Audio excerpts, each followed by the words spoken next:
瓜子泡茶听 iPhone 第6集隐私，我是 Spike。今天我们要聊的内容是个人信息和文件。个人信息包括通讯录、日历、联系人、提醒事项。文件指的就是像电脑里面的一样的文件夹里放的那些东西。那我今天打算从2个方面去跟大家去聊。一个方面呢，还是跟大家一起需要看一下设置以及他想要修改权限的地方。那更重要的呢是第2个方面，我们一起来聊一聊这些信息会用什么样的方式被泄露，以及泄露了之后对你会造成什么样的不方便啊，就是有什么不好啊，有轻有重啊，这个咱们聊到的时候再说。我们先来看一下设置吧。我已经打到了这个页面，就是隐私与安全性这个页面当中啊，大家可以看到日历在这儿，通讯录在这儿，文件与文件夹在这里，然后还有下面的一个提醒事项在这儿。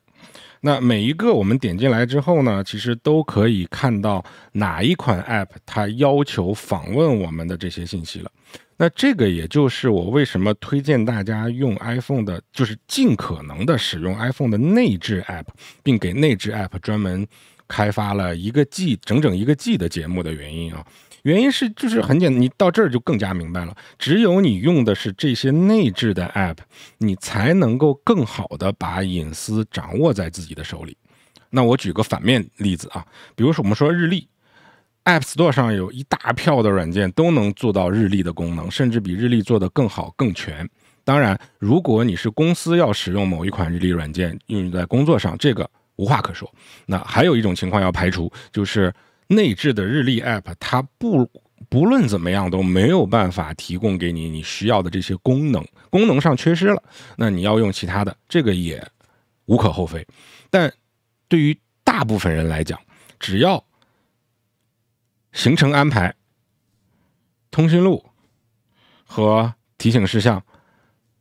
内置的3款 App 能够满足你的需求，它设计的功能够你用，那理论上90%以上的应该都是够用的。那否则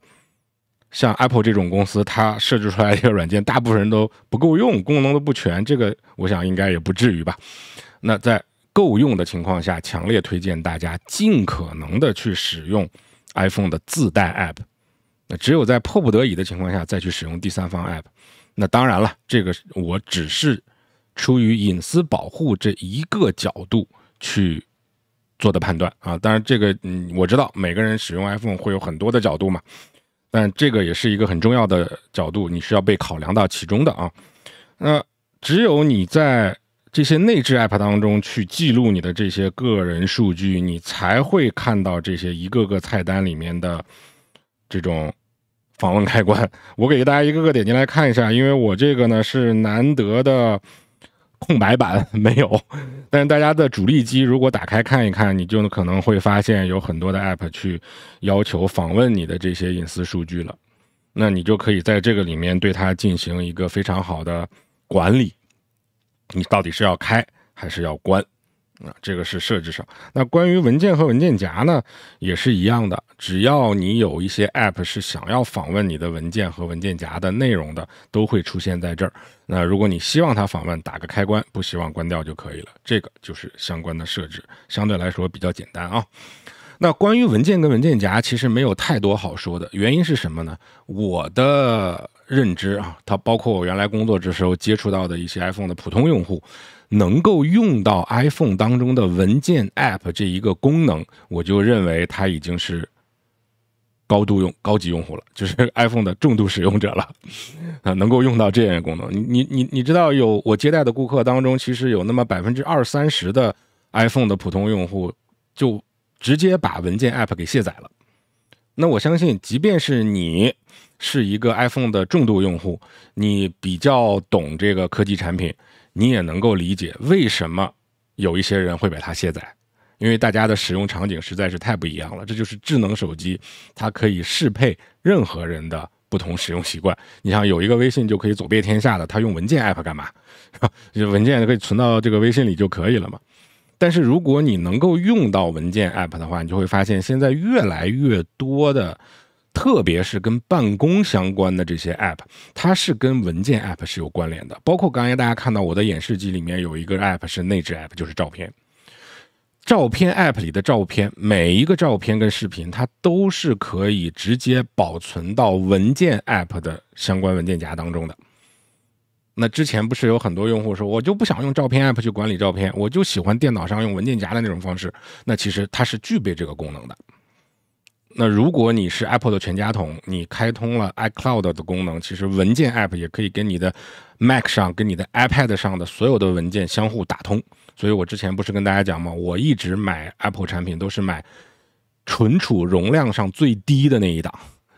绝对不会买次低的，一定是买最低的。为什么呢？就是因为我所有的文件，包括我电脑当中的文件，全是存储在 iCloud 当中的。这样的好处，我就是可以通过 iPhone 跟 iPad 去随时访问我的文件，非常的方便。早年的时候，我们还要实现这个功能，还要创建一个什么远程访问啊，通过一个什么这个固定 IP 啊，然后去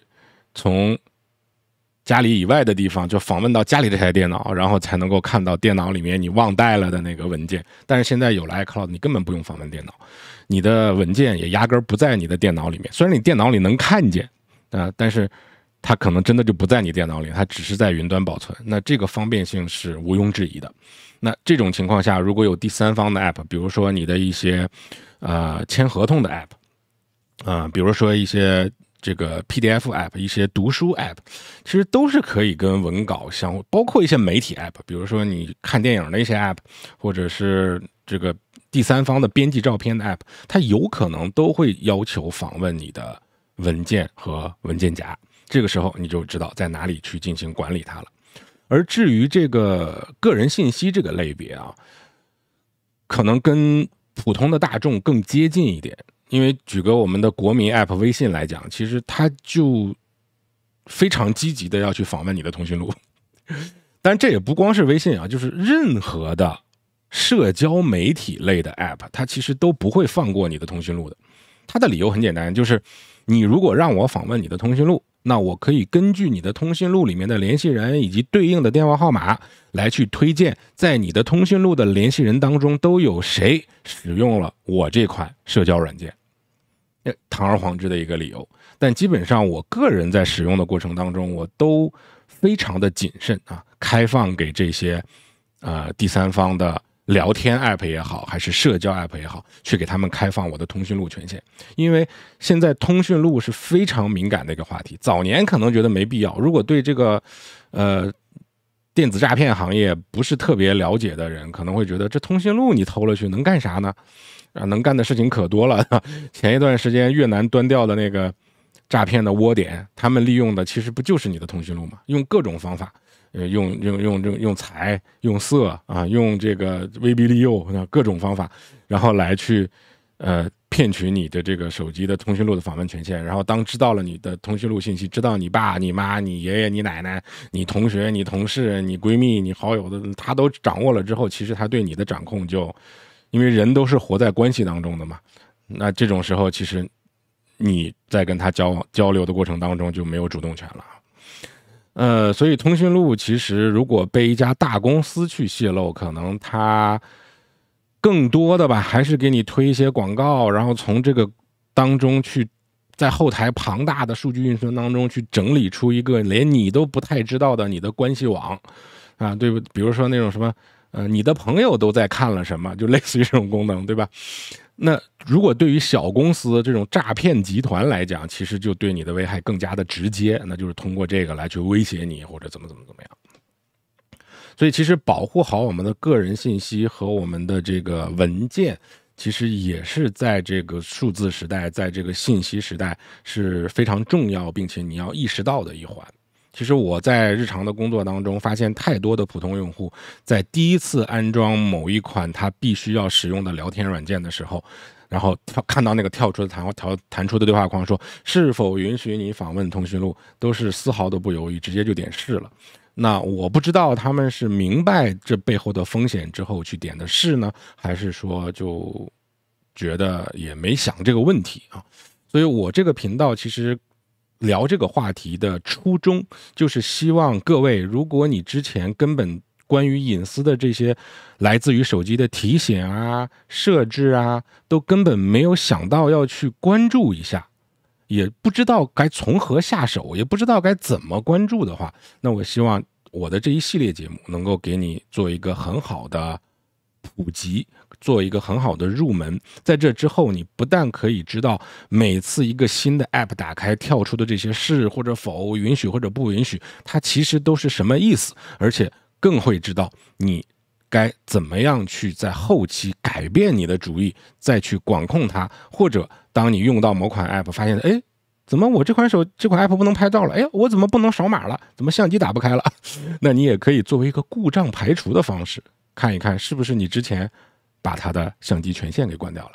哎，如果能达到这个目的，其实对我来讲是一件非常开心的事情。好，感谢各位的观看和关注，我们下期再见。